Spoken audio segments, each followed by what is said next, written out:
Imagine a river of rocks circling the sun, stretching for millions of kilometers, and Earth is racing right beside it.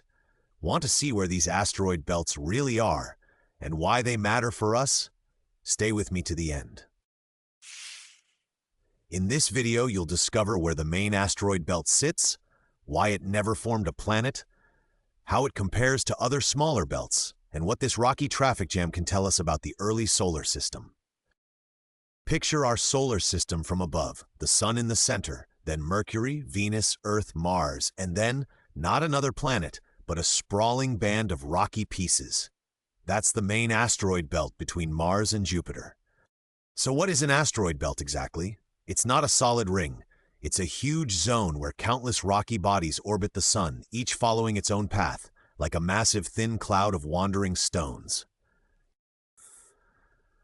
Movies often show ships dodging asteroids every second. In reality, this belt is mostly empty space. If you stood on one asteroid, the next big one might be millions of kilometers away. Space is huge, even in a crowded belt. Where is this main asteroid belt?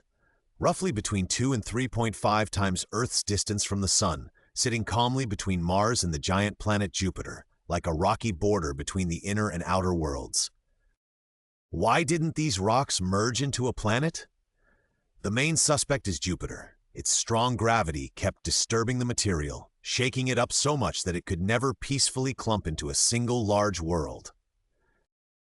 Imagine stirring a pot of soup so hard that no ingredient can settle at the bottom. Jupiter does something similar. Its gravity keeps stirring the belt, preventing those rocks from sticking together into one big planet. Inside the belt, we find a mix of objects. Some are dark, carbon-rich bodies. Others are brighter, more rocky, or even metallic. Together, they form a kind of fossil record of the early building blocks of planets. Let's talk size. The main belt holds millions of objects, but their total mass is less than our moon. Most are tiny. A few stand out. Ceres, Vesta, Pallas, Hygiea, each hundreds of kilometers wide, like mini failed worlds.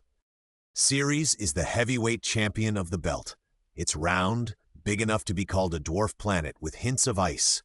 Studying Ceres helps us test how water and rock mixed in the early solar system. Now, how crowded is the belt really?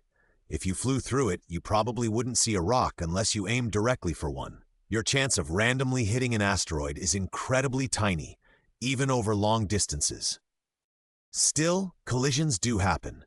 Over billions of years, asteroids smash into each other, creating fragments.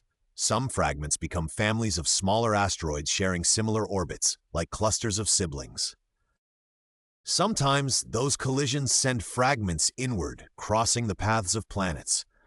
That's where many near-Earth asteroids come from. Distant rubble, gently nudged by gravity until their orbits intersect ours. You might wonder, are there asteroid belts in other places between planets?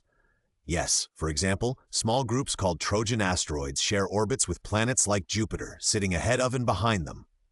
Those Trojans aren't in a ring around the Sun like the main belt. Instead, they're trapped in special gravitational sweet spots along the planet's orbit, forming two big, stretched-out clusters of rocks. There's also a more subtle belt-like region beyond Neptune called the Kuiper Belt. It's not between planets in the same way, but it's another vast zone of icy bodies orbiting far from the Sun. But let's come back to the main belt. Astronomers have found special empty gaps in it called Kirkwood gaps, places where Jupiter's repeated gravitational tugs clear away asteroids from certain orbits. These gaps are like missing lanes in a cosmic highway. Wherever an asteroid would orbit at just the wrong rhythm with Jupiter, it gets gradually pulled out, leaving behind a thinner, less populated region. How do we know all this? Space missions like Dawn and many telescopes have mapped asteroid orbits and even visited some of these worlds up close, measuring their shapes, spins, and compositions. Asteroid belts also help us test theories of how planets form. By studying these leftovers, we can rewind the clock and guess how dust turned into rocks, then into worlds, and why some regions stayed unfinished. Could another hidden asteroid belt exist between two planets that we haven't fully explored yet? So far, we mostly see scattered objects, not big belts, but future surveys may reveal subtler structures. For now, the main asteroid belt remains our best-studied rocky ring. It's not a threat-filled maze, but a delicate, sparse structure quietly circling the sun and slowly changing over cosmic time. You might ask, could we ever mine this belt? In theory, yes. There's metal, rock, maybe ice. In practice, the distances are enormous, the objects spread out, and the technology is still just beginning to develop. Asteroid belts also remind us we live in a dynamic system. Earth sometimes sweeps up tiny fragments as meteors, giving us shooting stars, and occasionally larger pieces that can leave craters. So when you hear asteroid belt, think less of an obstacle course and more of a delicate fossil ring, a leftover construction site between planets that never quite finished the job of building a new world. Next time you look up at the night sky, remember, hidden in the darkness between planets, these silent belts of rock and ice are still orbiting, still telling the story of how our solar system came to be.